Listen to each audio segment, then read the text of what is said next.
C'est un sommet, qui était assez mythique, bien sûr, hein, le plus sommet de la terre, quand on a un gamin de 17 ans, c'est quelque chose qui marque et je dirais que, c'est un sommet que j'ai abordé, de façon assez, innocente, quoi.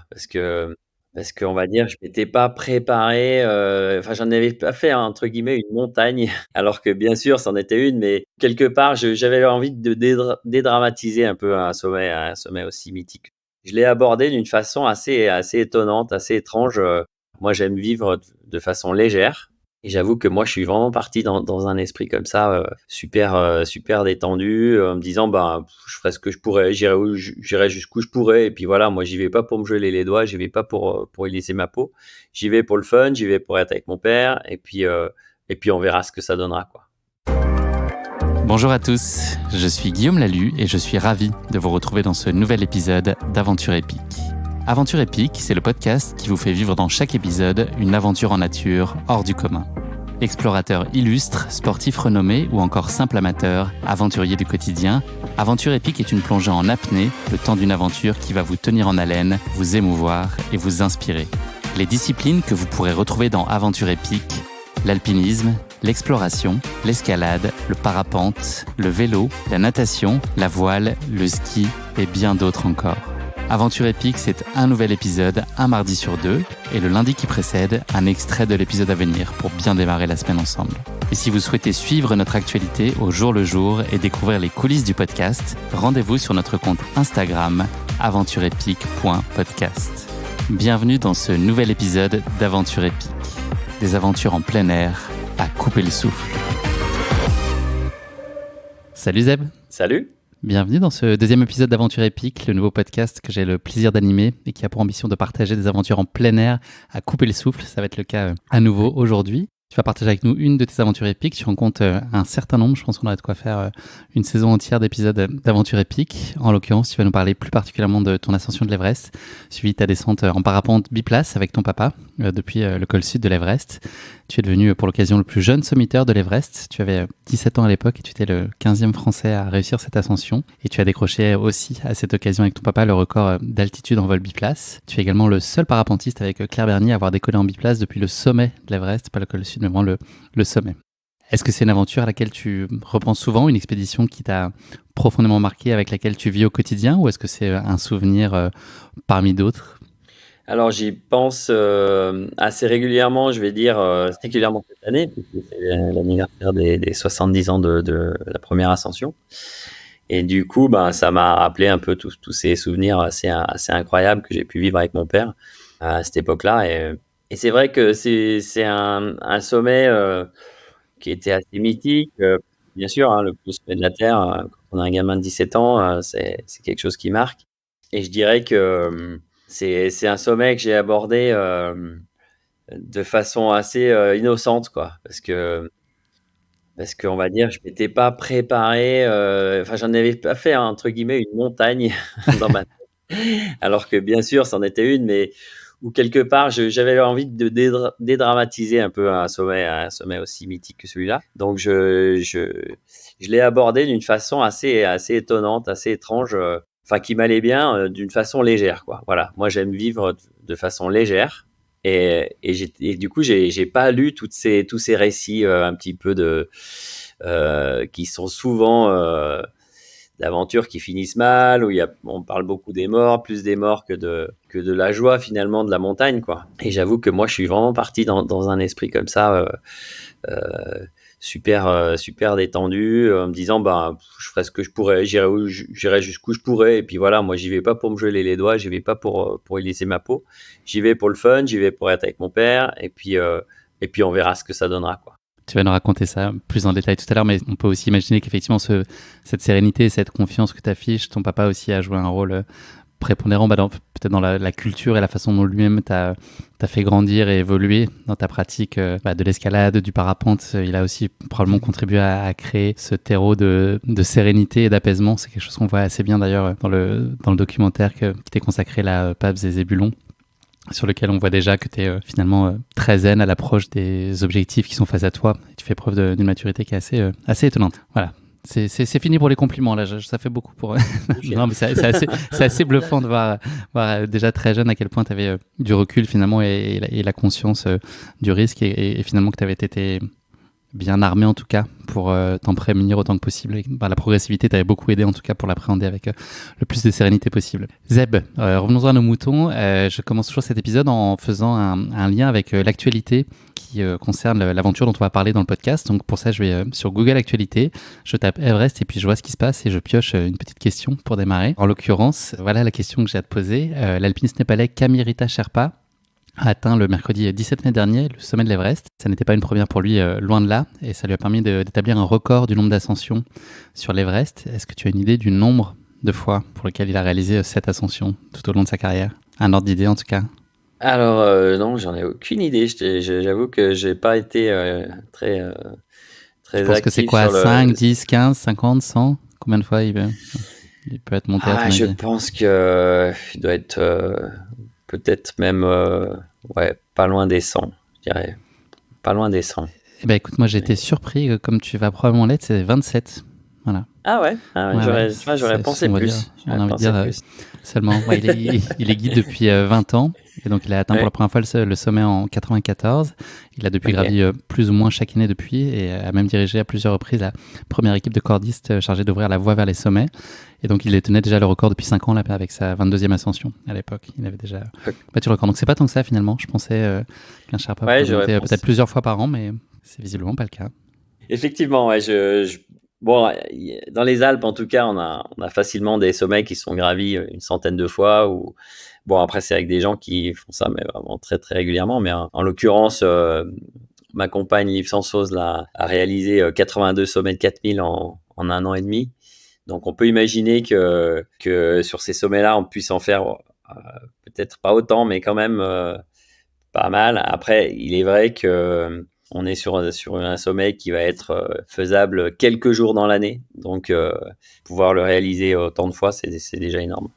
Zeb, est-ce que tu veux bien compléter l'introduction que j'ai faite? Elle était très orientée autour de l'Everest. Qu'est-ce que tu pourrais raconter à nos auditeurs pour ceux qui ne te connaîtraient peut-être pas? Qu'est-ce qu'il faudrait savoir de toi?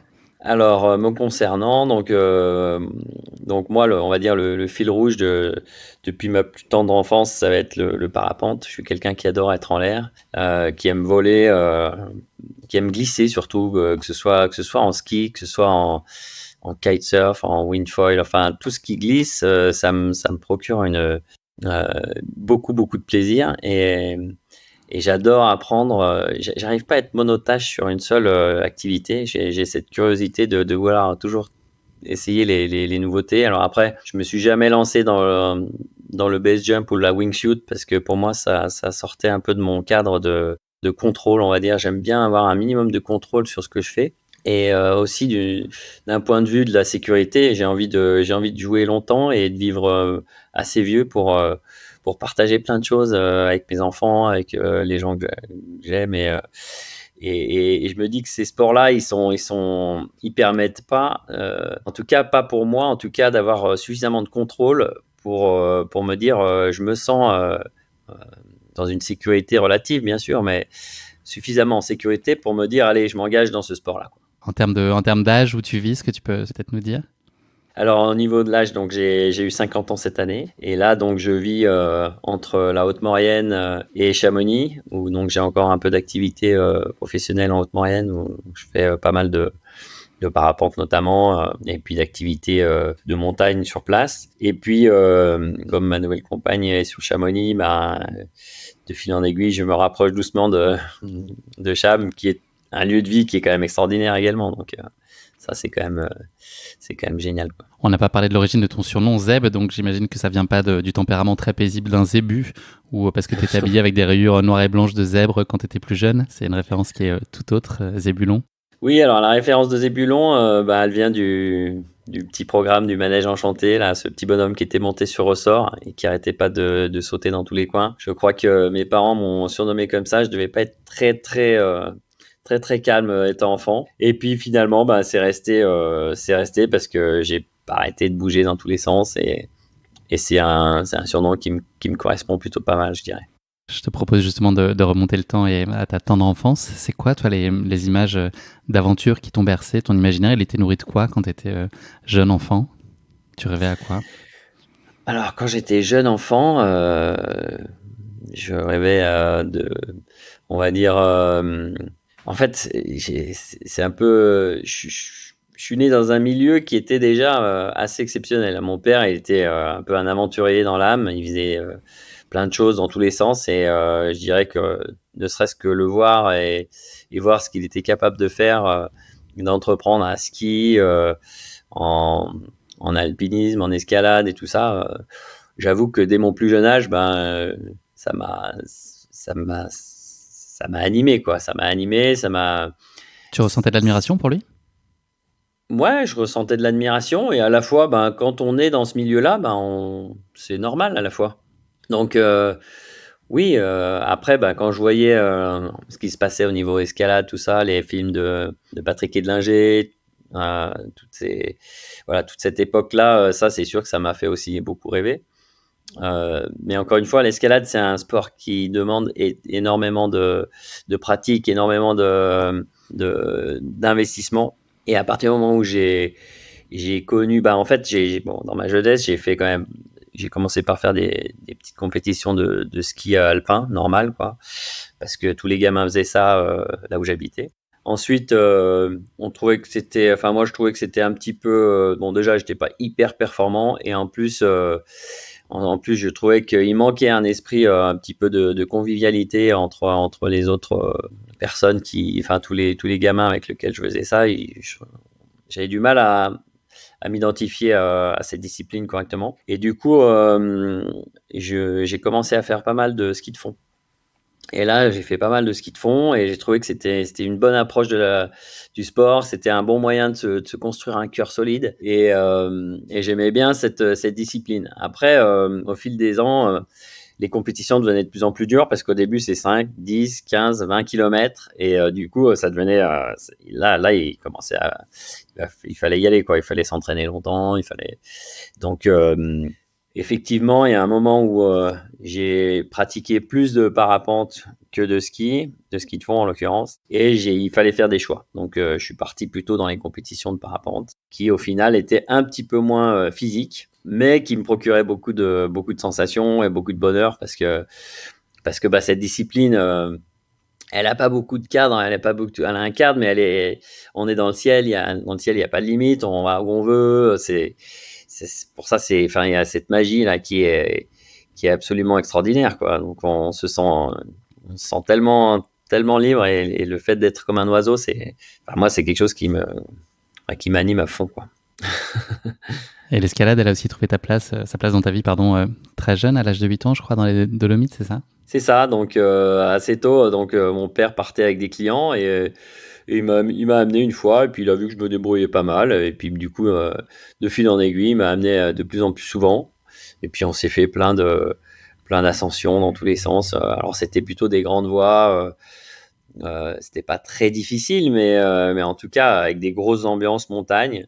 Ce qui fait qu'aujourd'hui, je suis pas un grimpeur spécialement très très fort en termes de technique et de passage. Je suis loin des 9 du 9e degré, mais par contre sur un terrain un peu pourri, montagne et compagnie, j'ai de l'aisance et je vais être capable d'avancer dans ce terrain-là, ce qui est pas toujours le cas des très forts grimpeurs. Donc je prends ma revanche là-dessus. Tu as une relation qui est très forte avec ton papa, en tout cas qu'il était très forte à l'époque, puisque globalement on peut dire qu'il t'emmenait partout et te faisait vivre des expériences très fortes malgré ton jeune âge. Ce qui te faisait vibrer, toi, c'était finalement de passer du temps avec lui. Est-ce que ça aurait pu être une autre activité, je sais n'importe quoi, de la peinture ou du tennis? Est-ce que c'était le fait de passer du temps avec lui? Est-ce que c'était l'idée de te dépasser quand même physiquement? Est-ce que c'était cette notion d'évasion et de détachement de l'esprit aussi, tu vois? Est-ce que tu avais cette approche aussi un peu plus cérébrale des choses, et quand bien même tu étais plus jeune? Alors écoute, j'ai été plutôt, on va dire, mon père était quelqu'un qui communiquait pas beaucoup en termes de paroles, quoi. On va dire qu'il avait besoin de vivre les choses vraiment. Et Et après, ben, c'était un peu qui m'aime me suivre, quoi. Et si on arrivait à le suivre, ben, ça se passait super bien. Et par contre, ben, des fois, il n'était pas là à nous attendre, à être très présent sur, on va dire, très pédagogue parfois, même, je dirais. Tu penses qu'il aurait pu comprendre que tu n'as pas envie de le suivre? Si tu lui avais dit non, ça m'intéresse pas, est-ce que tu penses qu'il aurait été en capacité de le recevoir ou il t'aurait poussé malgré tout? Ouais, je pense qu'il aurait compris, ouais, bien sûr. Parce que de toute façon, il y a eu un moment dans ma vie où moi j'ai eu besoin de m'affirmer, entre guillemets. Et mon côté aussi, ce qui a réussi enfin, ce qui m'a permis de m'affirmer, c'est le fait d'être plus fort que lui en parapente et avec tout ce qui touchait l'air, où là j'avais un feeling vraiment très particulier et qui m'a permis, bah, sur le vol de l'Everest, c'était moi qui pilotais à 17 ans. Donc, il avait une grande confiance en moi aussi. C'est ça Donc, il a réussi à me donner une confiance en moi et ça c'est extraordinaire. Après, bon, j'adorais être dehors, à me dépenser physiquement. Et après, ben, le côté artistique, on l'avait moins parce que ben, lui, il faisait pas spécialement de la peinture ou du piano ou quoi que ce soit. Donc, c'est vrai que ce côté-là, ben, j'aurais pu le développer aussi de mon côté personnel, mais je crois que ma vie a été déjà suffisamment remplie avec tout ce qu'on faisait à côté. Et, euh, et d'ailleurs, aujourd'hui, je dis pas que je me mettrai pas un jour à apprendre à faire de la musique, que ce soit du piano. J'ai un peu une petite frustration de me dire, ah, là, c'est quand même des instruments qui sont extraordinaires. C'est un monde encore à part et de rien comprendre à ça, je trouve que c'est un peu frustrant, quoi, quelque part. Mais bon, il y a tellement de choses extraordinaires à faire sur cette planète que il faut plus d'une vie pour tout explorer, quoi. C'est sûr.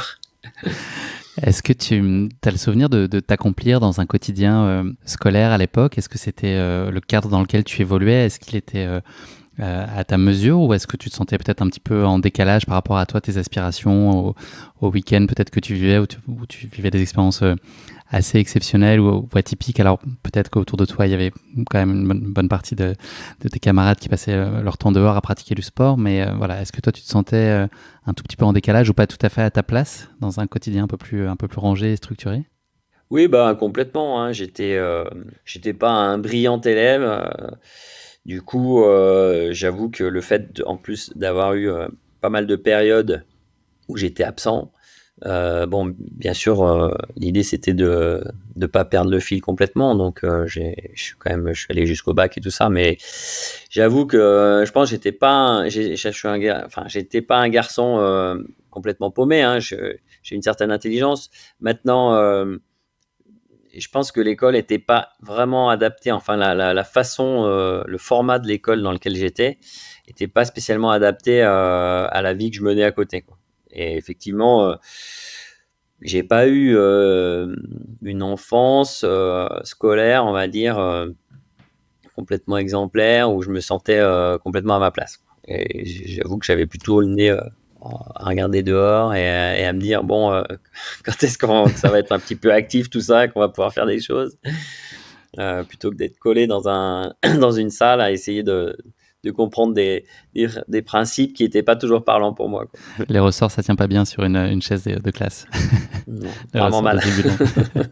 C'était quoi ton idéal d'enfant? Comment toi tu te rêvais plus tard? Est-ce que tu te projetais? Est-ce que tu disais plus grand, voilà, je serais ça, je serais aventurier, je serais parapentiste, je serais guide de haute montagne? Comment tu te projetais dans ça? La projection, étant jeune, effectivement, j'avais cette idée de travailler dans le sport. J'ai un super copain là d'enfance d'ailleurs avec lequel on s'entend super bien. Et lui, il a monté sa boîte de rafting. Et moi, à l'époque, je me rappelle en étant gamin d'ailleurs, on le voit dans le film où je parle, je dis ah tiens avec mon copain Jean-Mi, peut-être dans l'avenir on fera un truc ensemble. Et on montera une boîte de sport et ainsi de suite. Et bah, au final, bah, j'ai passé mon BE de parapente, mon diplôme de guide, et j'ai pas monté de société avec ce collègue, mais j'ai quand même partagé ça avec mon père à l'époque, avec mon ex-femme. Et puis là, j'ai bien envie de recréer des choses avec mes enfants, parce que j'ai deux garçons qui prennent un petit peu le relais et qui sont bien dans le sport également. 19 et 21 ans, c'est ça? C'est ça, ouais, Timothée et Mathias. Je voulais qu'on revienne, Zeb, si tu veux bien, sur 3 dates clés, ou en tout cas 3 âges clés, pour aider aussi nos auditeurs à bien comprendre ton parcours. 11 ans, 12 ans et 14 ans, à chacune de ces dates, il y a une expérience assez forte que tu as vécue. Est-ce que tu pourrais nous raconter ces 3 choses auxquelles je fais référence? Alors 11 ans, bah oui, c'est la première fois que j'atteins le sommet du Mont Blanc. Donc là, ben, une expérience assez étonnante pour moi parce que voilà, découvrir la haute altitude, enfin toute relative, mais c'était déjà haut. Donc mon père me bricole une paire de crampons avec juste un avant de crampons. Moi, j'avais des tout petits pieds quand j'étais gamin. Ouais, j'ai toujours des petits pieds, d'accord, mais je dépasse pas le 39. Bref. Et du coup, Je t'ai vu faire du 32 en tout cas dans le film Paps et ouais, Zébulon. voilà. Il y a un passage où tu fais du 32. C'est ça. Et du coup, donc, il me bricole cette avant de crampons qui me permet de mettre des. Donc, à l'époque, il n'y avait pas de chaussures de montagne adaptées à ma taille, à ma pointure. Donc, je me rappelle, j'avais des moon boots. On avait mis des sacs plastiques autour pour qu'elles soient étanches. Et puis en avant pour grimper le Mont Blanc. Et du coup, on avait fait ça, bien sûr.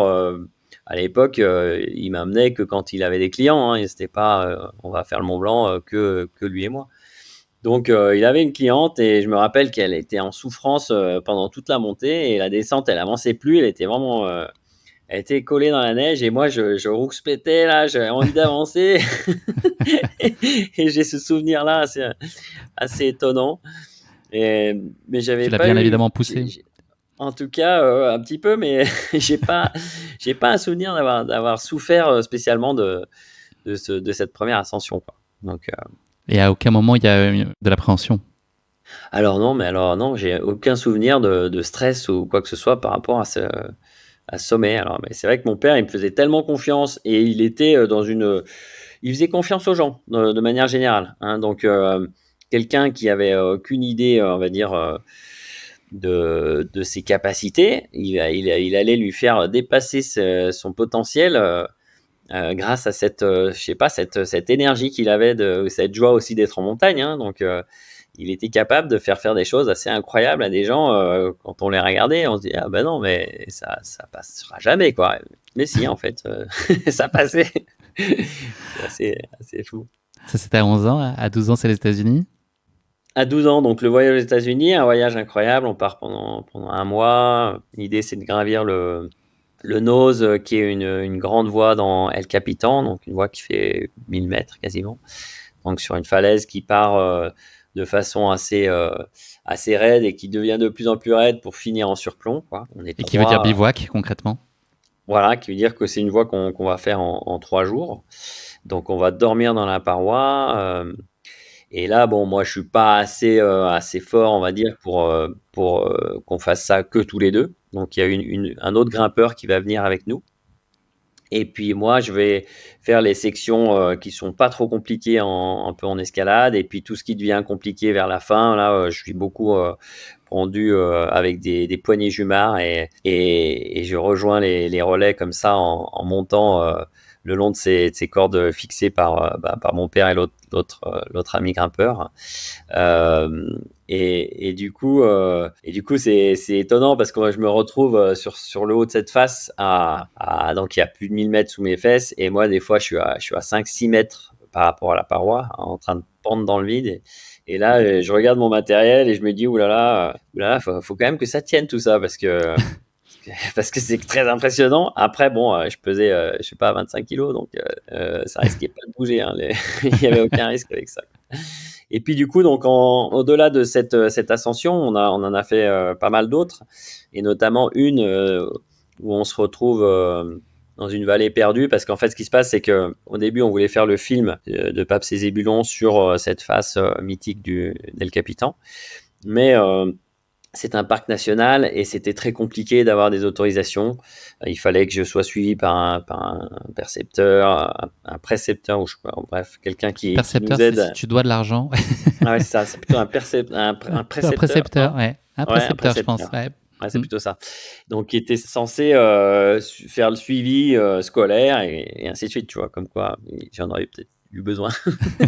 Bref, en tout cas, on n'a pas pu faire le film à cet endroit-là, c'était trop complexe. Donc on est parti faire ça dans une vallée perdue. qui s'appelle le Black Canyon of Gunnison. Et là, on a fait une très belle voie là, qui s'appelle Scenic Cruise et qui est pareil et qui nécessite de passer 2 jours dans la paroi. Donc, c'était aussi une très belle aventure. Et là, pour le coup, on était dans un coin complètement sauvage, perdu dans le milieu des États-Unis, là, de l'Ouest américain. C'était un voyage qui m'a marqué. C'était assez extraordinaire. Et on a réussi, en plus de ça, à faire quelques vols en se déplaçant du côté de l'Utah, là. Et on a fait des vols sur ces falaises rouges d'ocre là, qui sont absolument extraordinaires. Donc c'est un voyage qui m'a vraiment, vraiment marqué. Et du coup, je m'étais dit, tiens, je retournerai là-bas avec mes enfants quand je pourrai. Et j'ai fait ça d'ailleurs en 2013 ou 2014. Je suis parti un mois avec les enfants et on est partis tous les trois en road trip escalade. C'était assez magique. Tout est bon là-dedans. Il y a le défi sportif, mais il y a aussi voilà, tous les à côté, le rêve américain. C'est des grands moments à partager. Ouais. Ouais. Et avec tes 14 ans, direction l'Autriche? Alors voilà, les 14 ans, direction l'Autriche. Donc là, le projet, c'était traverser les Alpes à ski de randonnée. Donc, ski de rando, hein, on met des pots de phoque sur les skis, on a des fixations qui se lèvent. Alors pareil, mais ma petite taille faisait que j'ai dû avoir un matériel qui a été adapté pour ça. Donc à l'époque, le ski de randonnée pour les enfants, ça n'existait pas, donc il a fallu bricoler des trucs. Alors mon père était assez bien bricoleur, hein. Il a réussi à me réduire les plaques. À l'époque, c'était des plaques métalliques qui permettaient de pouvoir donc libérer le talon et permettre de marcher avec des skis en montée et puis de fixer le talon à la descente pour pouvoir effectuer les descentes. On enlève les pots de phoque là sous les skis et on glisse pour pouvoir avancer. Et donc là, c'est un projet qui faisait 2000 km dans la montagne, donc entre l'Autriche et jusqu'à la mer, hein, à Nice. Et du coup, donc on est parti. J'ai réussi à avoir l'autorisation de l'école pour être libéré entre février et les vacances de février et les vacances de Pâques. Bien sûr, en contrepartie, il fallait que je repasse un mois et demi, enfin en tout cas d'été, en rattrapage dans une école qu'on avait trouvée à Aix-en-Provence. Donc voilà, ça c'était une école de vie absolument incroyable parce que difficile, hein, dans le froid, en hiver. En plus, il y a eu un hiver où il y a eu beaucoup de mauvais temps. On arrivait parfois dans les refuges ou des refuges qui étaient non gardés. Donc, des fois, ils étaient complètement ensevelis sous la neige. Donc, il fallait creuser pour trouver la porte d'entrée. Après, il fallait rentrer, se faire à manger, se réchauffer. Enfin, tout ça, c'était vraiment une gros apprentissage. Après, naviguer dans le mauvais temps pendant des heures et des heures. Ça, c'était aussi quelque chose où j'ai dû prendre quand même pas mal sur moi parce que quand on a 14 ans et puis quand on se fait des journées où on marche pendant 6 ou 7 heures dans le froid, la neige et tout ça, ben c'est pas tous les jours facile. Et puis ben au fil du temps, en fait, on s'habitue, on devient de plus en plus fort et puis finalement gravir 1000 mètres, 1000, 2000 mètres, ça ne devient plus un problème et le fait d'être tout le temps en activité comme ça, c'est assez incroyable et ça permet aussi, je dirais, de faire vraiment corps avec la montagne, de ressentir ce qui se passe, enfin, moi, je l'ai vraiment vécu comme ça.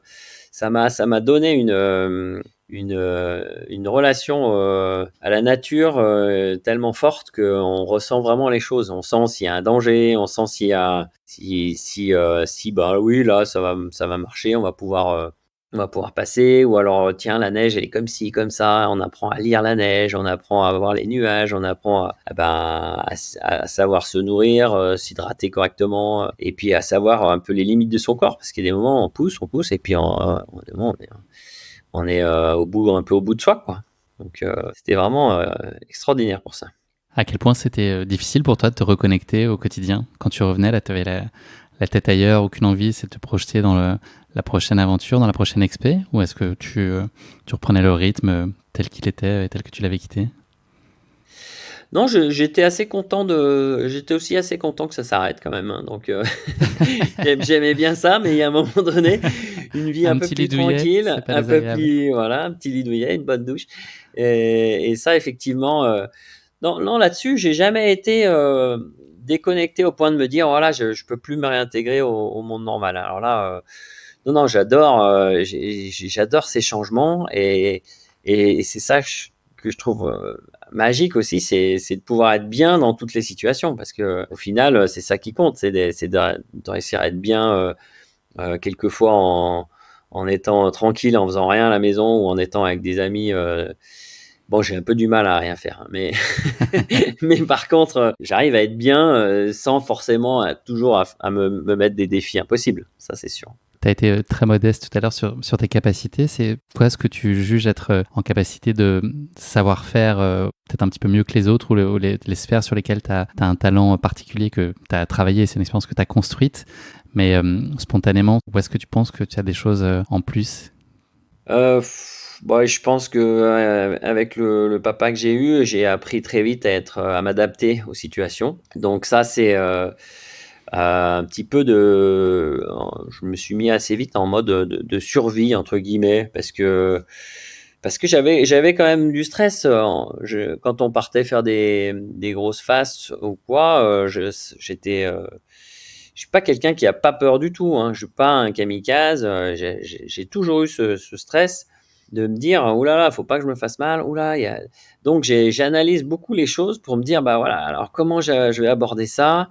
Hem Et puis, ben, voilà, j'ai tel souci là, comment je vais m'adapter pour que. Et je pense que ça, c'est une force qu'on développe peu à peu, et notamment le parapente, parce que nous, on était vraiment au début du parapente, et du coup, on savait juste 2-3 choses, c'est-à-dire il fallait décoller face au vent, se poser face au vent, et après, on n'avait aucune notion ou très peu de notion de comment ça se passait en l'air.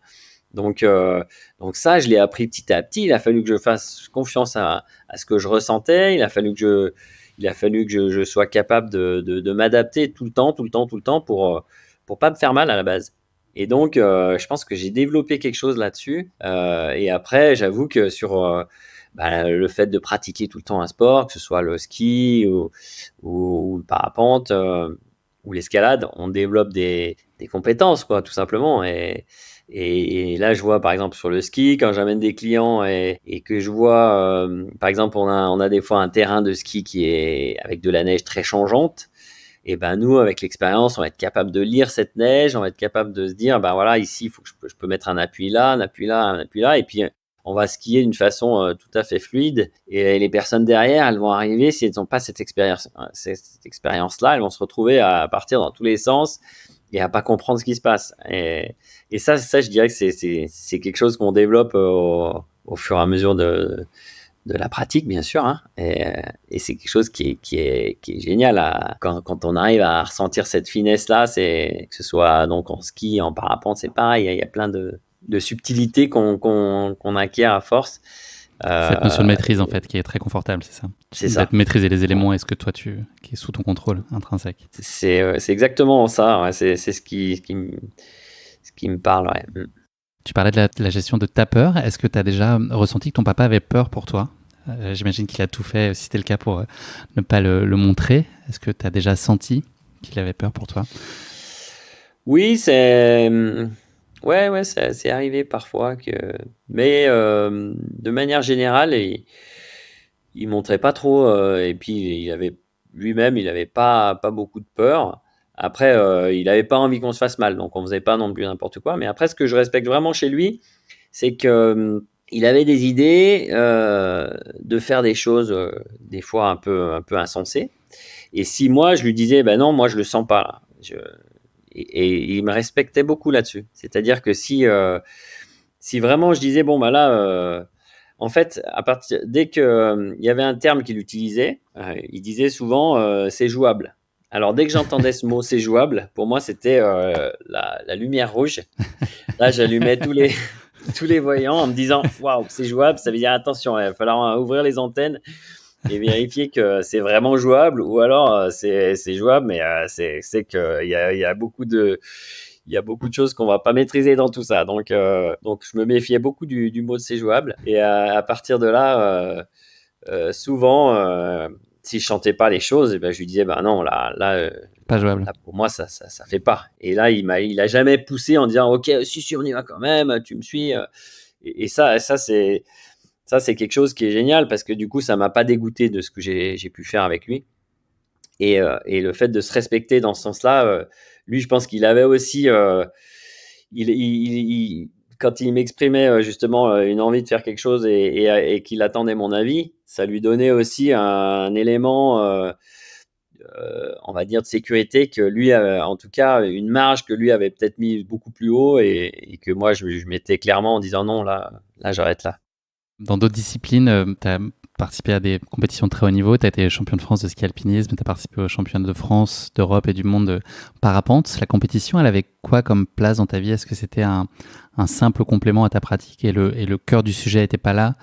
Pour toi, c'était ton plaisir personnel et ton accomplissement à juste être dans les airs ou à être sur les skis? Est-ce que c'était ça qui comptait? Ou est-ce qu'à un moment, l'émulation de la compétition a pu aussi être une source de motivation forte pour toi? Ouais, je crois que la compétition a toujours été une forte motivation pour moi. Alors, c'est pas une compétition pour. Alors, bien sûr, j'étais content d'être le premier quand je pouvais être le premier. Après, c'est pas être le premier pour marcher sur les autres. C'est souvent, c'était un défi contre moi-même pour être le meilleur possible dans une activité, plus que une comparaison par rapport aux autres. Donc, j'ai toujours abordé la compétition comme ça. En me disant, voilà, je vais vraiment donner le meilleur de moi pour essayer de faire une belle perf. Mais s'il y a d'autres personnes qui sont meilleures, et ben voilà, je respecte et je suis content pour elles. Mais voilà, ouais, je pense que ce côté compète, je l'ai eu assez vite parce que depuis tout jeune, j'étais là-dedans. Et puis que voilà, la vie, c'est une grosse compétition, hein. Si on veut s'en sortir, il faut se bouger. En tout cas, c'est ma vision de la chose. Après, bien sûr, il y a des gens qui s'en sortent très bien et qui n'ont pas cet esprit de compète. Mais moi, j'ai vécu toujours un peu dans ce milieu où il fallait se dépasser, quoi. Parce que mon père, il s'est dépassé. Mes parents, ma mère aussi, il a fallu qu'ils se dépassent parce ils se sont créés tout seuls. Ils se sont installés dans les montagnes et ils avaient rien, quoi. Ils ont tout créé eux-mêmes, leur petite vie dans la montagne. Et ça, il fallait déjà avoir du courage pour dire, voilà, je suis pas le fils à papa qui va s'installer, qui reprend la société du papa ou une vie qu'on connaît bien et tout ça. Donc, je pense que lui, il a été capable assez tôt de vivre ses rêves, d'aller au bout de ce qu'il aimait. Et ça, c'est ça, il a réussi à me transmettre cet esprit, quoi, je pense. Et ce qui fait que, voilà, Mais bon, la compète, oui, ça reste un élément fort de ma construction.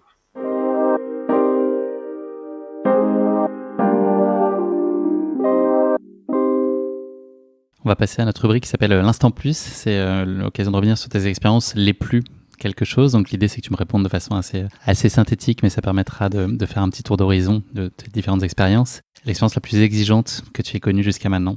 La plus exigeante. Alors effectivement, je pense que sur l'Everest, je me suis quand même mis des bonnes missions. Les premières fois, là, quand on a commencé à monter jusqu'au col sud à 8000, parce que du coup, on n'a pas utilisé d'oxygène avant d'être à 8000. Donc l'oxygène, on l'a utilisé vraiment au dernier push, une fois qu'on a été complètement acclimaté.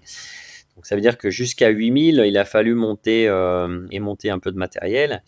Et là, je me rappelle avoir passé quand même quelques très très longues journées où il faut être capable de prendre sur soi et de se mettre, de faire voilà, un travail sur soi parce que c'est long, ça prend du temps et on n'avance pas et on a le temps de réfléchir. Et à la fois, en altitude, on ne réfléchit pas beaucoup. Donc, c'est assez paradoxal. Mais voilà. Ton expérience la plus surprenante ou la plus déstabilisante, à un moment où tu as l'impression de plus comprendre ce qui se passe là où ça t'échappe? Je pense quand j'ai appris la mort de mon père, là j'avoue que j'ai l'impression d'être un peu dans un mauvais rêve qui était pas, j'étais pas dans la réalité en fait. Il y a un moment de réaliser ça, c'est tellement violent, tellement marquant. En plus, je l'ai appris, j'étais en train de monter au Mont Blanc pour aller voler de là-haut, donc un endroit que j'aime plutôt bien. Et du coup, j'apprends ça quand je suis au niveau du refuge du Goûter à 3800 mètres d'altitude, avec un petit peu les effets de l'oxygène et tout. Et là, j'avoue que ouais, j'ai un peu perdu le fil du temps. C'est un décès accidentel, J'ai, c'est ça, au j'ai- cerveau? Ouais, c'est ça, décès accidentel au cervin. On pense qu'il s'est accroché sur une mauvaise sangle qui aurait cassé. Donc, c'est même pas un problème, on va dire, technique de sa part ou quoi. C'est plus, je pense, de pas être assez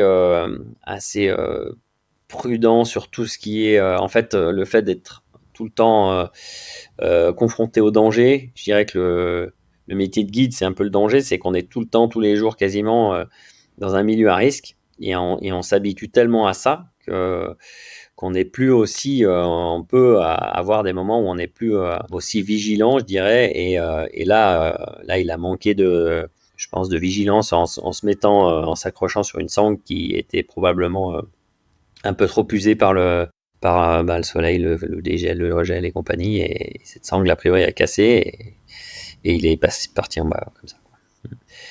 Voilà, voilà. L'expérience que tu rencontras en premier à tes petits-enfants, là tes fils sont encore relativement jeunes, mais ça va arriver peut-être. Par quoi tu commences au coin du feu? La Au coin première. du feu.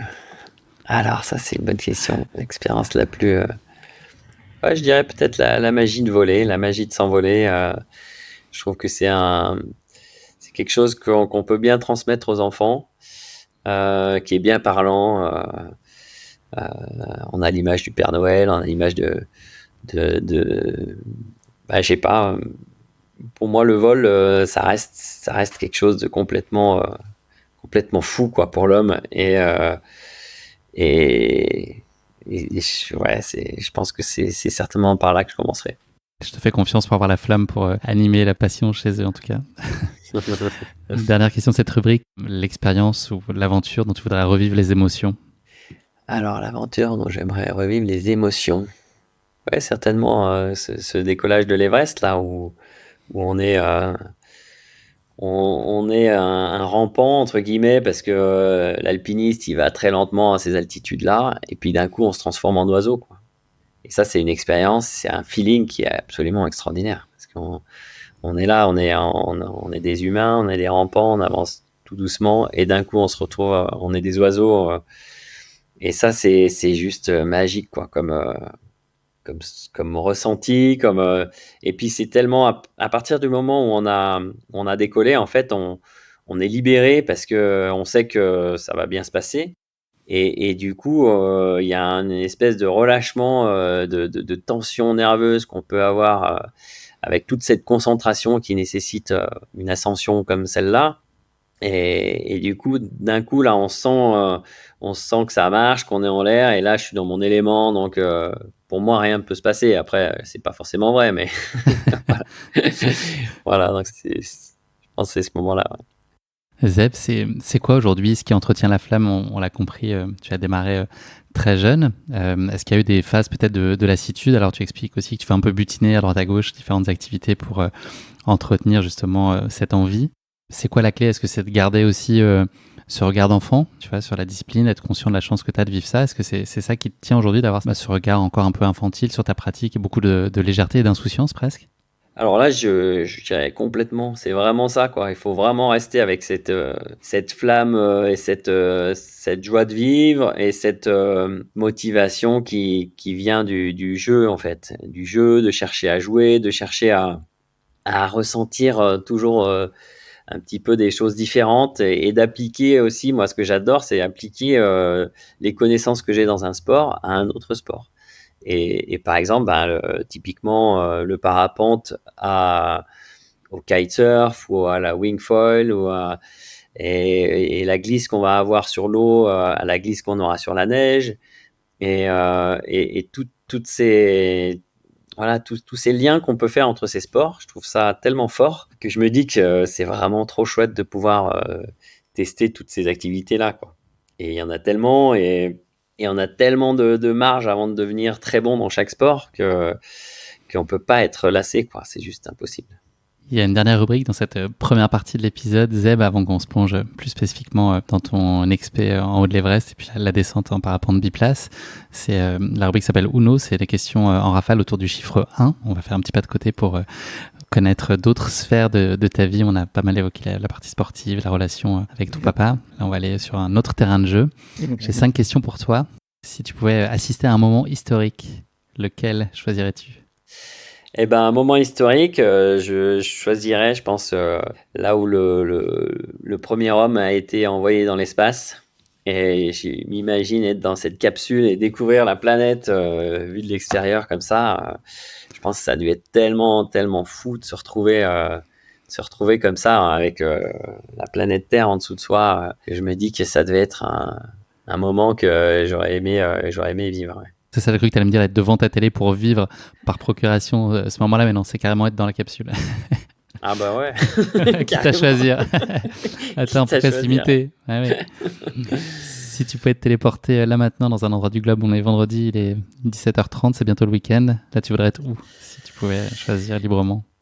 Eh ben, j'irais bien à Bir en Inde. En Inde, c'est un très bel endroit pour faire des vols qui sont absolument incroyables face aux belles montagnes du fond de l'Himalaya. C'est un endroit où il fait chaud là. J'ai bien encore envie de continuer un petit peu l'été là avant d'attaquer l'hiver. Donc avoir ce contraste entre la chaleur des vallées et puis une nourriture un peu exotique, et puis de pouvoir faire des très beaux vols avec les aigles de l'Inde là. Et ouais, je pense que j'irais bien là-bas. Ça marche, je t'organise ça à la fin de l'enregistrement. Je m'occupe du retour aussi, hein. C'est juste un bouton à activer, c'est très facile pour moi à Alors programmer. nickel, Tu me donneras juste les coordonnées GPS et je m'en occupe. aucun Si tu problème. étais, si tu étais une personne célèbre pendant une journée et que tu pouvais faire une chose inattendue dans la peau de cette personne-là, qu'est-ce que tu choisirais de faire? Alors si je pouvais, je déciderais d'être Poutine pour une journée par exemple, et d'arrêter la guerre en Ukraine, Ah, belle idée. et de rendre aussi un peu plus de démocratie dans ce pays qui est beau aussi, qui est incroyable. Mais ce qu'on vit en ce moment, je trouve ça tellement triste que voilà, si je pouvais faire quelque chose comme ça me ferait vraiment, vraiment plaisir. Ah, j'avais pas pensé à ça comme réponse, effectivement. J'achète, je t'encourage. Ok. Si tu avais un super pouvoir, lequel serait-il et comment tu l'utiliserais? Alors un super pouvoir, bien sûr, ça ne peut être que Voler. voler. Mhm. Donc, mais sans artifice cette fois. Donc si je pouvais faire ça, et bah là pour le coup, j'irais volontiers aider les personnes en perdition dans les montagnes. Voilà, et éventuellement aider quelques migrants à passer par-dessus la mer, et enfin voilà, rendre un monde un petit peu meilleur à juste mesure, bien sûr. Mais en tout cas, ça me ferait vraiment, vraiment plaisir. Enfin, un dernier mot pour décrire ta vie jusqu'à aujourd'hui, si tu devais la résumer en un mot. En un mot, ma vie, c'est surtout de la joie. De la joie. Parce que j'essaye de mettre de cette joie dans tout ce que je fais, et puis j'essaie de la garder au jour le jour, en restant pas trop sérieux, en gardant bien, bien la connerie, en étant voilà, je trouve que là, enfin, dès qu'on met la radio en route, on entend souvent que des mauvaises nouvelles. Le monde va mal, il y a des incendies, il fait trop chaud, il fait trop ci, il fait trop ça. On a du mal à avoir des éléments positifs. Et j'ai envie de garder cette joie et de la partager parce que c'est tellement important pour tout le monde, quoi. Et j'essaye d'amener ça au maximum quand j'ai des clients en montagne, soit en parapente ou autre. J'essaye d'apporter cette joie que j'ai en moi et de la partager. Voilà. Donc ça pour moi, c'est quelque chose qui est très, très important.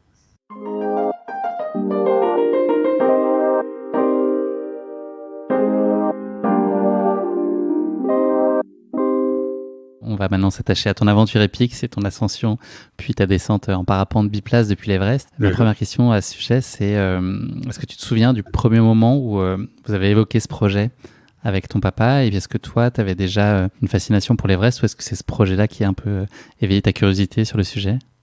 Alors, il m'en a parlé, on va dire, je devais avoir 15-16 ans, quoi. À partir de 15-16 ans, je pense que lui, il avait un peu ça dans la tête, peut-être, parce que petit à petit, il m'a fait faire des trucs de plus en plus hauts.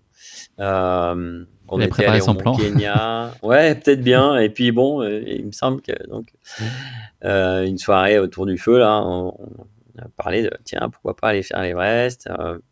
Lui ne l'ayant pas fait. Et lui ne l'ayant pas fait, il avait vécu des expéditions donc auparavant en grimpant. C'est un 7000. Il avait fait aussi le Janu. Il avait fait le Dolagiri avec Pierre Bégin à l'époque. Et au final, cette expérience-là, il l'avait bien aimé, l'altitude, mais je pense que le fait de pouvoir partager ça avec son fils, pour lui, c'était quelque chose avec une autre ampleur, quoi. Donc petit à petit, il m'a préparé pour ça en faisant des sommets sympas comme tout. Là, on a commencé par on était allé au sommet du Mont Kenya, donc un sommet qui a 5000 et quelques. Ensuite, on était allé du côté du Pérou, là, faire le Huascaran, qui est autour de 6000 mètres. Et ainsi de suite, donc pour tester un peu, voir si j'étais quand même en capacité de pouvoir monter et de supporter l'altitude, hein, parce que tout le monde ne supporte pas l'altitude. Et après ça, ben voilà, on est parti sur ce projet en étant assez serein par rapport à ça, quoi. Avec l'idée de descendre et de voler en parapente pour rentrer au camp de base? Alors voilà, on Dès le avait quand début? même cette idée-là, bien sûr, dès le début. Euh, Nous, le parapente, ça faisait vraiment partie du quotidien, hein. On volait tout le temps. On commençait à faire un peu des compétitions. On suivait un petit peu toutes les actualités là-dessus. Et puis, bien sûr, on avait tout un tas de copains à Cham et ailleurs qui faisaient plein de choses, et notamment Jean-Marc Boivin qui a volé de l'Everest en 88. Et donc, à cette époque-là, effectivement, je pense que ça a été peut-être un facteur déclencheur en se disant ah mais oui, on peut faire ça aussi, a priori on devrait être capable tous les deux de monter là-haut. Quelle connaissance là vous aviez de l'Everest à l'époque? Enfin, quand je dis vous, c'est la temporalité étant ce qu'elle est. Quel regard toi tu aurais eu là aujourd'hui sur le même projet? J'imagine que il y a beaucoup plus d'éléments que tu aurais entre les mains aujourd'hui sur ce que c'était versus à l'époque. Est-ce que vous aviez quand même une idée à peu près précise de l'aventure dans laquelle vous projetiez de vous lancer? Alors moi j'avais discuté pas mal avec des gens qui étaient allés sur des 8000, notamment Eric Escoffier, tout ça, qui était vraiment un athlète à l'époque, qui était lui il avait le projet de faire les 14 8000, et il en avait fait 3 dans la même année. Donc c'était quelqu'un qui était hyper entraîné, qui avait une grosse condition physique.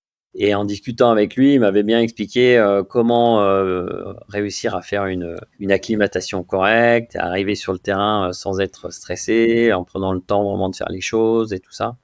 Donc j'avais un peu cette approche-là. Après, j'avais aucune idée de la dimension du projet et du sommet, quoi. Donc ça, je me suis dit, de toute façon, je verrai sur place. Et puis je vais me préparer en vivant la montagne, en la ressentant plus que en me faisant une idée par les bouquins, où souvent les récits sont souvent un petit peu. Enfin, je pense qu'il y a quand même un côté pas théâtral, mais où on rajoute Romancé, des ouais. choses, voilà, qui vont faire que ce soit plus marquant. Et du coup, des fois, il y a un petit décalage entre un bouquin et la réalité. Et ce décalage-là, moi, je préférais me faire ma propre opinion de ce sommet-là. Donc j'étais content de l'aborder sans avoir trop d'a priori, et au final, voilà, de me dire je vais vivre la chose en accord avec la montagne. Sans rentrer peut-être dans le détail, c'est quoi le matériel qu'il faut apporter pour une telle ascension? Qu'est-ce qui est différent peut-être à cette altitude-là de ce que tu avais pu connaître jusqu'à présent? Est-ce qu'il y a des choses très différentes à prévoir? En fait, donc là, on avait prévu de faire cette ascension avec l'oxygène. Donc l'oxygène, c'est un élément qui va faire que ça réduit énormément. En fait, ce qui se passe, c'est que le fait de prendre de l'oxygène à ces altitudes-là, ça nous réchauffe, ça évite, et ça fait, au lieu de, c'est comme si on réduisait la hauteur du sommet ouais, peut-être presque 1000 mètres quand même. Donc on va dire que ça devient beaucoup plus accessible. Mais là, en l'occurrence, on avait prévu de porter le parapente. Et puis, on était, voilà, on voulait limiter les risques au maximum. Mais par contre, on s'était dit, on prendra de l'oxygène que à partir de 8000 mètres, donc seulement sur les 800 derniers mètres, et non pas dès le début, comme on peut voir sur les expés modernes, où à 5000 mètres, ils sont déjà sous oxygène, quoi, certains. Et ça, effectivement, là, ça a plus beaucoup de sens, quoi. Alors à l'époque, en plus de ça, les bouteilles, elles étaient pas légères. Une bouteille, ça faisait pas loin de 6 kilos. Donc, il fallait 2 bouteilles pour aller au sommet. Donc, on avait 12 kilos d'oxygène, plus le poids du parapente. À l'époque, le parapente, il faisait dans les 8 ou 9 kilos. Donc ça, plus ça, après, il faut prévoir à boire. On a quand même des crampons, des piolets. Le matériel d'altitude, il est malgré tout, il faut qu'on ait chaud parce il peut faire moins 20, moins 30 degrés là-haut. Donc ça veut dire qu'on va avoir des combinaisons en doudoune. Et tout ce matériel-là, au final, ça pèse, quoi. Voilà, donc ça nécessite d'avoir quand même beaucoup de matériel. Je pense qu'entre le moment où on l'a fait en 90 et aujourd'hui, on a encore bien évolué en termes de légèreté et d'efficacité des vêtements, des chaussures, de légèreté des piolets, des crampons, toutes ces choses-là, qui fait que on arrive un peu plus facilement de nos jours à envisager des ascensions en technique, je dirais plus alpine, où là, on va éviter de prendre de l'oxygène. Et c'est ce que j'aimerais faire, hein, bien sûr, le plus souvent possible. Mais là, en l'occurrence, pour ce sommet-là, on était quand même content d'avoir de l'oxygène et de se dire, bah voilà, on va pas se geler les doigts. Parce qu'il y a cette problématique-là, hein, si on n'arrive pas bien à se réchauffer, on a facilement des gelures. Et là-haut, la moindre gelure, ça peut être dramatique. C'est quoi, toi, ta plus grande incertitude, ta plus grande source d'appréhension avant de te lancer dans cette aventure-là? Alors, ma plus grande incertitude, c'est de savoir si je vais être capable de supporter l'altitude, hein. Donc c'est surtout ça le problème. Donc après, d'être capable de marcher longtemps, de faire des efforts longs, j'avais expérimenté ça déjà sur la traversée des Alpes et puis sur d'autres sommets que j'avais fait avant, puisque j'avais eu la chance de faire partie des jeunes alpinistes de haut niveau, ce qui fait qu'on avait fait pas mal de courses, et aussi bien dans le massif du Mont Blanc qu'on avait fait même une expédition dans le Pamir. Du coup, j'étais assez préparé, je dirais, physiquement, et j'avais une santé physique qui me permet de tenir longtemps.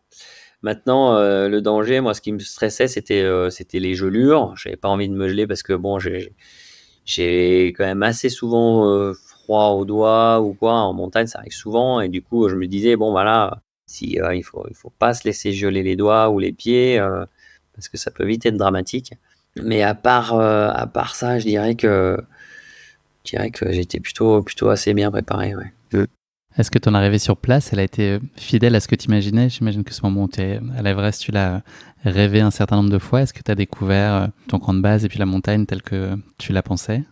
Ben, j'ai été surpris par l'envergure de la montagne, parce que c'est vrai qu'on arrive là, à l'époque, il y avait l'Icefall, qui est on appelle ça la cascade de glace, là, qui est la première partie à passer sur la voie normale, où on a une espèce de chaos, un énorme glacier qui descend d'une façon plus raide à cet endroit-là, où il y a 600 à 700 mètres de dénivelé, et des énormes séracs. Dans les séracs, c'est des morceaux de glace qui sont pendus, qui sont prêts à tomber. Et notamment, quand on a fait l'acclimatation, on a dû monter plein de fois, parce que l'idée de s'acclimater, c'est de monter en altitude, de redescendre, de remonter, de redescendre. Et à chaque fois, c'est comme ça que le corps va s'habituer, va créer des globules rouges pour emmagasiner un maximum d'oxygène. Donc là, on a fait, je sais plus, peut-être 5 ou 6 fois la traversée de l'Icefall. Et l'Icefall, donc c'est pendant 2 ou 3 heures, on est sous ces séracs qui menacent de tomber à tout instant. Et ça, on sait jamais quand ça tombe, parce qu'en fait, le glacier, lui, il est en permanence en train de glisser. Il avance, c'est comme une rivière qui avance très très lentement. Mais du coup, ces gros morceaux de glace en suspension, de temps en temps, ils se cassent la figure. Et ça m'est arrivé de remonter un matin sur le tracé et de pas reconnaître l'endroit tellement ça avait bougé. Et ça, effectivement, on se dit que là, on est content de redescendre en vol et d'éviter cette section-là. En tout cas, voilà. Le temps qu'il faut prévoir sur l'acclimatation sur le camp de base, c'est quoi? Il faut être là combien de temps avant, ou en tout cas au minimum, avant d'imaginer amorcer l'ascension? Alors, donc, l'expé au global va durer environ 2 mois. Il faut compter donc une petite semaine depuis la France pour aller avec les préparatifs jusqu'au départ au camp de base. Et donc, ensuite, en 3-4 jours, peut-être plus à l'époque, on mettait bien 5 jours pour monter jusqu'au jusqu'au camp de base, de façon à monter de façon régulière. C'est-à-dire qu'au-dessus de 3000 mètres, on commence à ressentir l'altitude. Donc, on va dire que dès qu'on est à 4000 mètres, on va essayer d'éviter de faire des étapes de plus de 500 mètres de dénivelé par jour pour pas que le corps ne tombe malade tout simplement du mal des montagnes. Parce que le mal des montagnes, il peut créer des troubles physiologiques graves. Ça va de l'œdème pulmonaire à l'œdème cérébral. Donc c'est vraiment quelque chose qu'il faut prendre au sérieux. Et du coup, il faut être capable de monter lentement. Et donc l'acclimatation, pour qu'une acclimatation correcte soit réalisée pleinement, on va dire qu'il faut au moins 15 jours, quoi. 15 jours à 3 semaines. Et à partir de là, si une fois qu'on a fait ces 15 jours, on va dire, à monter, redescendre, là, on va commencer à être prêt pour pouvoir monter vers 7000, 7005 et 8000. Combien de temps à l'avance on sait que c'est le bon moment pour partir et puis quelles sont les conditions qui doivent être réunies pour que ce soit le bon moment? Alors, ça, c'est aussi très stratégique, hein. C'est-à-dire qu'il faut que la montagne soit prête. Donc, des conditions de montagne bonnes, ça veut dire pas trop de vent en altitude, pas trop de neige. Donc ça, c'est les 2 éléments principaux. Une bonne visibilité.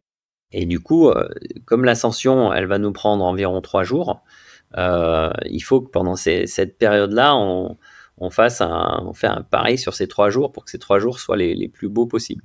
Donc à l'époque, en 90, on n'avait pas les routeurs météo. En tout cas, on n'avait pas de météo aussi précise que ce qu'on peut avoir maintenant sur les smartphones. Du coup, c'était compliqué de prévoir ça à l'avance. Donc, effectivement, l'expé dans laquelle on était, elle était en relation avec quelqu'un, je pense, sur Chamonix, qui arrivait à faire un petit peu de routage et à donner quelques éléments. Mais c'était pas aussi précis que maintenant. Donc, et en sachant que sur une période d'ascension de 2 mois, il y a peut-être 3 jours ou 4 jours qui vont être bons, quoi. Et si on rate ces 4 jours-là, ben c'est fini, quoi. Parce que une fois qu'on a fait un essai là-haut, on est tellement épuisé qu'il faut encore 4 à 5 jours de repos pour pouvoir repartir, quoi. Donc ça, c'est réussir à tomber le jour J, à être bien physiquement. Et puis là, pour le coup, il fallait que mon père soit bien aussi et que tous les deux on soit bien physiquement. Et qu'on tombe sur les 3 belles journées. On peut dire qu'on a eu du bol aussi. Vous aviez cette certitude de vouloir voler pour redescendre ou il n'y avait aucune pression par rapport au vol pour rentrer? Vous aviez aussi envisagé la possibilité d'être obligé de redescendre à la marche? Alors le vol en montagne, ça reste toujours, comme on dit, la cerise sur le gâteau, hein. C'est-à-dire qu'il y a toujours énormément d'éléments qui font que c'est pas volable. Il suffit que le vent soit trop fort, il suffit qu'il soit dans la mauvaise direction. Là-haut, en l'occurrence, la portance, elle est réduite au maximum, donc il reste peut-être 20% de portance par rapport au niveau de la mer. Ça veut dire qu'il va falloir soit du vent assez fort et bien orienté pour qu'on réussisse à décoller. À 2, il ne faut pas compter courir à 2, ça va être très compliqué de courir, surtout à 8000 mètres. Donc on avait dans la tête, oui, on savait que potentiellement il fallait redescendre à pied, hein. Par contre, d'ailleurs, cette fois on est allé au sommet, on a estimé que le vent était beaucoup trop fort pour qu'on puisse étaler la voile correctement et se mettre en l'air de façon safe, on va dire. Donc on est redescendu jusqu'au col sud, là, à 8000. Et seulement le lendemain, là, on a réalisé que oui, il y avait du vent, mais c'était faisable, c'était jouable, je dirais. Et du coup, on s'est mis en place et ça a très bien marché. T'as ressenti quoi au moment de te lancer dans l'ascension? C'était le moment du pourquoi ou c'était le moment du enfin? Alors, on va dire qu'à partir du moment où on est acclimaté, et ben là, on se dit quelque part, allez, enfin, on va pouvoir pousser. On sait qu'une fois qu'on est acclimaté, on peut pousser son corps. Alors, autant pendant la phase d'acclimatation, il faut vraiment être super, super vigilant et vraiment s'écouter. Dès qu'on se sent pas bien, il faut arrêter de forcer. Et là, par contre, une fois acclimaté, ben là, on peut pousser sur la machine et on se dit que voilà, il va falloir être super bon stratège pour réussir à monter tout en s'économisant au max, parce qu'il faut tenir dans la durée et il faut aussi de l'énergie pour descendre, parce qu'une fois qu'on est au sommet, si jamais ça vole pas, il faut qu'on ait quand même suffisamment de force pour redescendre, et ça, il y a quand même pas mal d'alpinistes qui n'ont pas une grosse expérience, qui vont là-haut et qui mettent tout ce qu'ils peuvent pour aller au sommet et qui se retrouvent là-haut et qui n'ont pas l'énergie pour redescendre.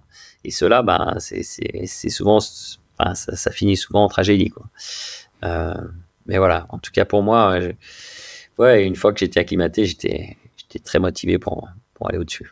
Et quel souvenir tu gardes de l'ascension à proprement parler? Est-ce qu'elle a été conforme à ce que tu pouvais projeter? Est-ce que tu as le sentiment d'avoir minoré l'exigence physique ou psychologique d'un tel effort et d'une telle ascension? Non, il me semble que j'ai le souvenir que j'ai pas eu un sentiment d'avoir trouvé ça beaucoup trop au-delà de mes capacités. J'en ai bavé, hein, il y a eu des moments où à partir du moment où on a commencé à prendre l'oxygène, comme on savait pas trop faire, moi j'avais le masque qui avait tendance à geler, donc je le mettais de côté pour respirer à côté. Enfin, c'est pas non plus toujours très facile à utiliser. Surtout à l'époque, c'était des systèmes qui étaient compliqués, lourds et puis qui prenaient beaucoup de volume là sur le visage. Donc, je dirais que oui, ça a été dur, mais j'ai pas ce souvenir de me dire non, j'y arriverai pas, quoi. Et puis une fois qu'on était lancé pour le sommet, là, il y a plus rien qui t'arrête, quoi. Quand Tu te souviens de ce que tu as ressenti au sommet? Je pense que ouais, j'ai vraiment ressenti un grand soulagement de me dire ah ben on a réussi, quoi. C'est toute cette énergie, tout ce travail, finalement, ça paye et je me ressentais détendu, quoi, bien, ouais, vraiment soulagé, quoi. Il y a de la pression quand même, malgré tout. Il y a une pression des gens autour, le fait que je sois jeune, j'étais un peu regardé quand même, hein, donc il y en a pas mal qui disaient ah mais c'est complètement fou de vouloir faire ça à cet âge-là et compagnie. Et en fait, moi j'ai vécu ça comme un alpiniste normal. Je me suis pas pris du tout la tête avec tout ça, quoi. Est-ce que ça veut dire que la fin après la descente en parapente, est-ce que pour toi c'est un peu provocateur comme formulation, mais une formalité? Quand tu dis que l'accomplissement que tu ressens au sommet, ça veut dire que tu as le sentiment d'avoir fait le plus dur et que ça a été ça le dépassement et que la conclusion, ce sera ce vol biplace sur lequel tu es peut-être plus en contrôle? Ouais, complètement, hein. Je pense que le fait de voler, c'était moins la partie stressante que le fait d'arriver au sommet, quoi. Après, c'est sûr que le vol, ça reste toujours un challenge, hein. Comme je disais avant, on n'est jamais sûr que ça marche. Donc là, de se retrouver avec des conditions qui tout d'un coup nous permettent de voler, c'est pas des conditions faciles. Il y avait quand même beaucoup de vent. Euh, il y a un copain qui était là, enfin des copains, plusieurs, qui nous ont un petit peu aidés à tenir la voile et tout ça. Et sans quoi, ça aurait pu être compliqué de mettre ça en place. Mais c'est vrai que dès qu'on a eu les pieds qui touchaient plus le sol, là, c'était juste fantastique, quoi. C'est combien de temps de vol pour revenir au camp de base? Alors, c'est assez court, hein, au final. Bon, en plus, à cette époque, on n'avait pas des ailes très performantes. Mais je J'avais pense qu'on a 12-15 dû minutes en voler. tête, c'est ça? Alors, ça, c'est pour le vol du sommet côté Tibet. Mais du col sud, je pense qu'on a dû rester un peu plus, peut-être un peu plus autour de 15-20 minutes. Parce que quand on vole de ce côté-là, on est avec le vent qui porte. Le vent, il vient très souvent de l'ouest. Donc, la combo est, elle porte pas mal. Donc, je dirais qu'on a dû faire pas loin de 20 minutes de vol. C'est facile de se repérer? Question très naïve. Alors oui, c'est très très facile parce que là, en l'occurrence, on a sillonné la vallée pendant un mois. Et puis vue du ciel, on a une vue qui est juste panoramique. Donc on voit très très bien où on est. Et là, ce qui était fou, c'est qu'on a réussi à passer au-dessus de la fameuse Icefall et à se poser au pied du col d'Ulola. Donc vraiment à 2 pas, à 2 minutes du camp de base. Et ça, c'était juste incroyable. Cette aventure, elle a changé quoi pour toi? C'est quoi la différence entre le ZEB d'avant et le ZEB d'après? Oh, elle a pas changé grand-chose. Je dirais que ça m'a pas vrillé l'esprit. Une Après, grande confiance peut-être? oui, ça m'a donné de la confiance, ça c'est sûr, certainement, ouais, de la confiance. Après, j'ai quand même eu, pendant l'acclimatation, j'ai eu un problème d'hémorragie rétinienne au niveau de l'œil droit là.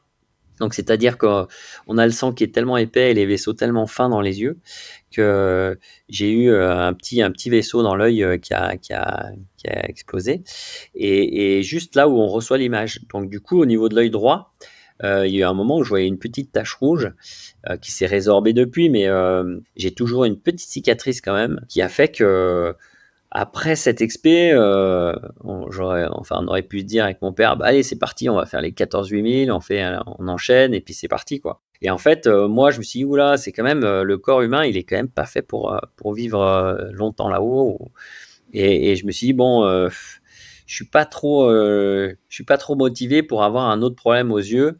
Donc j'ai plus mis mon énergie sur l'activité du parapente, les compètes de parapente et tout ça ce qui m'animait beaucoup à l'époque.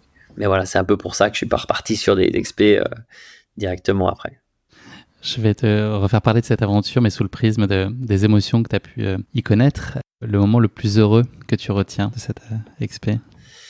Ah, c'est difficile à dire. Il y a eu plein de moments heureux, hein. Après, je pense que c'est quelque part le retour au sol et le retour aux proches. Il y a il y a ma mère et ma sœur qui étaient venues à l'époque nous rejoindre au camp de base et on avait fait le retour ensemble. Et ça, c'est quelque chose qui m'avait beaucoup touché qui était très très fort pour moi. Un moment de colère, est-ce qu'il y en a eu un? Ou Un moment d'agacement de peut-être? colère, alors pas trop, non, non. Moi, je suis On n'a quelqu'un pas entendu de d'assez. gros mots dans l'Everest, non? Sur l'Everest? Euh, Pas de nom non, d'oiseau? j'ai du mal à me fâcher, moi. Il faut vraiment que ce soit vraiment grave. En tout cas, non, j'ai pas ce sentiment-là, j'ai pas ce Je t'ai souvenir. entendu, je t'ai vu te fâcher dans une vidéo, je crois, sur les 7 sommets. Et on t'entend te fâcher en Ah, anglais c'est aussi avec possible. la voix off qui est par-dessus. Ouais, double Ah ouais. fâchage. Ouais, ouais, ouais. Ouais, alors ça, c'est. Non, pas Ouais, toi, en tout j'oublie cas, pas dans vite le cas de l'ascension de l'Everest. j'oublie vite les fâchages. Un moment de surprise, Un moment de surprise. le moment waouh. Le moment waouh. J'imagine qu'il y en a eu beaucoup.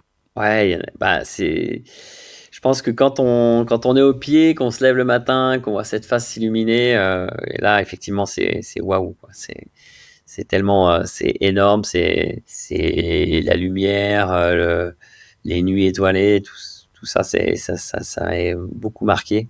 Et puis l'ambiance de ces montagnes, quoi. C'est tellement énorme, c'est majestueux, ça nous remet vite en place, quoi. On est tellement petit là-bas dedans, donc, c'est très bon ça pour l'humain. Je sais pas si c'est un état que tu as connu ou qu'il est possible de connaître dans une expé, mais est-ce qu'il y a eu de la place pour de l'ennui, même quelques secondes, où tu es trop concentré dans l'instant et tu dois être très focus et engagé constamment? De l'ennui, non. Alors il y a des La moments lassitude? de pause. Il y a des moments de pause, quand on est en expé comme ça, il y a des grands moments où on fait rien, où on se repose parce que le corps, il a besoin de temps pour s'habituer à cette altitude. Et du coup, il y a des longs moments où bah, là, moi, je trouve que c'est des moments extraordinaires pour prendre un bouquin et puis lire. Et puis après, bah, on dort beaucoup aussi, parce que le corps, il est tout le temps fatigué. On est tout le temps en train de lui demander de faire des choses. Donc même si nous, on a l'impression de rien faire, le corps, lui, il est en travail permanent, quoi. Donc il n'y en a pas beaucoup, non, de ces moments-là. Et autre question pour toi, si tu devais résumer cette aventure épique en un titre d'œuvre culturelle, un film, un nom de bouquin, un artiste, est-ce qu'il y a quelque chose qui te viendrait à l'esprit? Et ben moi, je pensais un peu à Forrest Gump parce que je trouve que dans ce film, on a un personnage qui réussit des choses d'une façon assez nonchalante, qui arrive là et hop, et il est complètement à côté de la plaque, mais ça marche. Et moi, c'est un peu ça parce que je suis arrivé là-bas sans être Sans dans un calcul. esprit sans calcul et sans me prendre la tête, entre guillemets. Et au final, ça marche, quoi. Donc, je trouve que ça résume bien ça résume bien Il y avait du l'expé, bon quoi. chocolat dans ta boîte de chocolat, comme Forrest. C'est ça, exactement. J'ai une autre question pour toi. Si tu devais faire un kit de survie, on a un kit de survie, quelles seraient les choses ou les pensées que tu emmènerais avec toi ou sur toi? Donc ça peut être un bien matériel ou quelque chose de plus philosophique, voilà, en termes d'état d'esprit ou de qualité qu'il faut avoir. Qu'est-ce qu'il faut pour imaginer mener à bien une telle aventure? Alors, un kit de survie, je pense que l'adaptabilité, ça me paraît le kit le plus important. De rester zen, de rester calme. devant toutes les situations pour justement prendre le temps d'analyser et de prendre les bonnes décisions. Et après, bien sûr, d'avoir le matériel adapté à l'expédition qu'on va avoir. Mais je pense que ouais, à mon avis, le plus important, c'est ça, c'est d'être capable de rester calme, d'analyser ce qui se passe et de s'adapter à la situation, quoi. Tu es retourné un peu plus tard sur l'Everest dans le cadre d'un autre projet qui était l'ascension de 7 sommets, en fait, les 7 sommets les plus hauts des différents continents. Qu'est-ce que tu voulais, toi, de différent dans cette deuxième ascension qui était la seule fois où tu y es retourné depuis? Tu avais envie de faire quoi de différent cette fois-là? Alors déjà, on est monté par une voie différente en passant par le Tibet. Et puis cette fois-ci, c'était moi qui étais aux commandes de l'expédition. Donc c'était moi qui étais un peu le chef d'expé, en tout cas le chef de notre cordée avec mon ex-femme. Et donc ça changeait quand même beaucoup de choses. Quand la première fois j'étais là plus en mode ok, c'est mon père qui prend les décisions, moi je valide ou pas, mais c'est pas à moi de réfléchir à la stratégie et tout ça ou très peu. Alors que là, j'avais tout ça en charge. Et puis, on avait une revanche. Il fallait qu'on décolle du sommet cette fois. Donc, ça faisait pas mal d'éléments qui me motivaient pour retourner sur ce sommet-là, quoi. On célèbre, tu l'as dit cette année, là, les 70 ans de la première ascension de l'Everest. C'est quoi, toi, ton regard sur l'engouement que peut susciter l'Everest aujourd'hui? Il y a pas mal de sujets un peu polémiques sur la question. Quel est, toi, ton ressenti?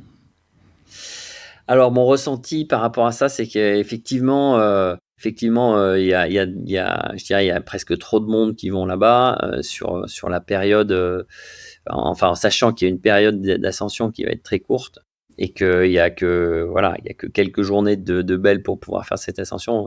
Et je me dis que peut-être qu'il y aurait moyen de limiter un accès, un nombre d'accès et de faire en sorte qu'on limite aussi peut-être à des gens qui montent un minimum d'expérience parce qu'on voit quand même un peu tout et n'importe quoi là-bas. Et c'est un petit peu dommage de laisser, on va dire, entre guillemets, la possibilité d'ascension à des gens qui ont que un gros porte-monnaie et qui vont être capables de se payer 3 ou 4 Sherpas, un qui tire, un qui pousse, et de faire l'ascension avec de l'oxygène du début à la fin. Ça, je trouve pas ça très glorieux. Après, je comprends que les Népalais, ils aient envie de vivre, qu'ils aient envie qu'ils aient besoin de ça aussi pour la société, puis pour vivre, quoi. Donc voilà, je suis partagé un peu entre ces deux sentiments. Mais je crois que quand même, si on veut avoir une approche de la montagne qui soit un peu plus saine, et puis même pour eux, au final, pour le pays, de réussir à réglementer un tout petit peu ça, je pense que ce serait plutôt une bonne chose. Il faut que ce soit fait intelligemment, bien sûr, pour pas que ce soit une ségrégation qui soit mal faite, je dirais. Mais pour l'instant, là, on va pas vers une pratique de ces montagnes qui m'enchante trop, parce qu'effectivement, c'est quand même beaucoup l'argent qui gère tout ça, et c'est un peu triste, quoi.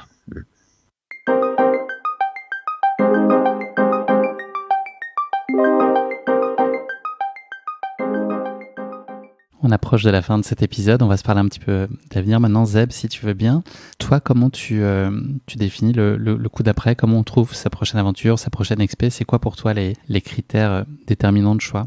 Eh bien, c'est de trouver. Alors moi, j'aime pas faire les choses tout seul. Donc, c'est de trouver déjà la bonne personne avec qui partager ça. Donc là, en l'occurrence, avec Liv Sansoz, là, ma compagne, j'ai trouvé quelqu'un avec qui je pouvais partager plein de belles choses. Donc, qui est une ex-championne du monde d'escalade. Donc là-dessus, j'arriverai jamais à la battre, hein, ça c'est sûr.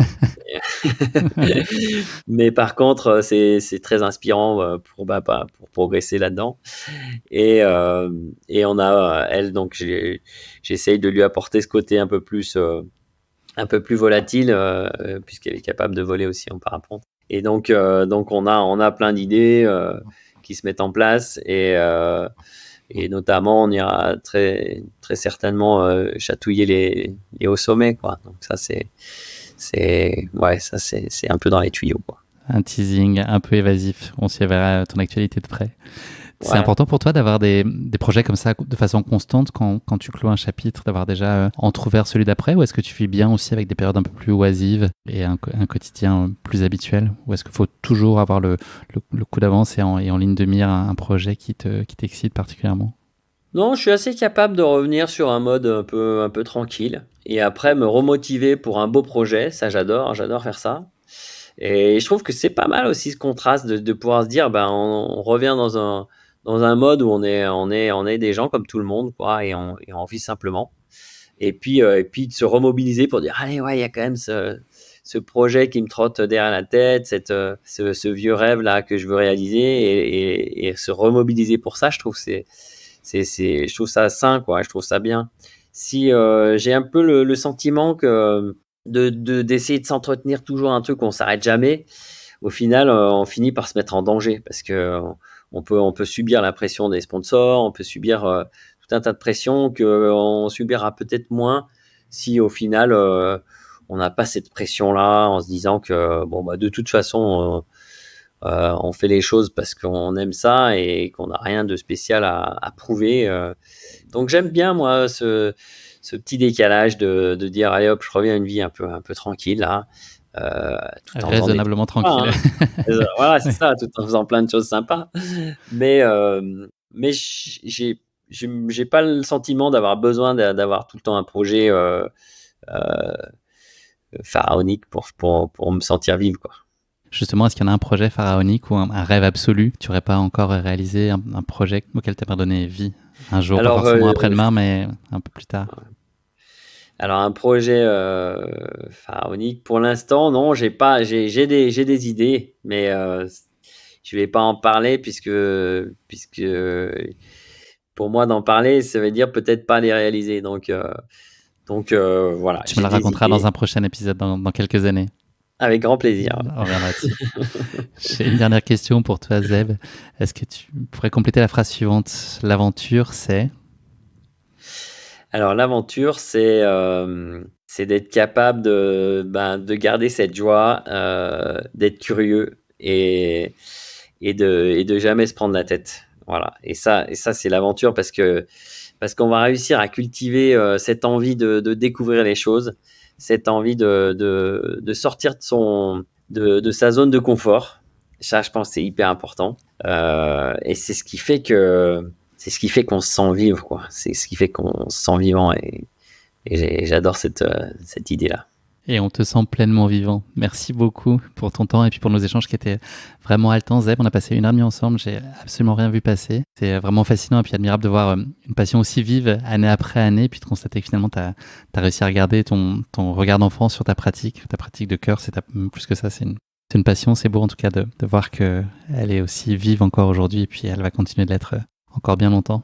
Je te souhaite beaucoup de bonheur et puis d'accomplissement là dans tous les projets qui arrivent. On surveillera ça de près. Je vais donner rendez-vous à nos auditeurs dans 2 semaines pour le prochain épisode d'Aventure Épique. Et puis pour tous ceux qui voudraient associer des images à nos propos, il y a quand même pas mal de choses qui sont relativement faciles à trouver sur Internet, notamment le film Pabs et Zébulon qu'on a cité à plusieurs reprises dans nos échanges avec consacré à ton ascension par la voie du nose à El Capitan.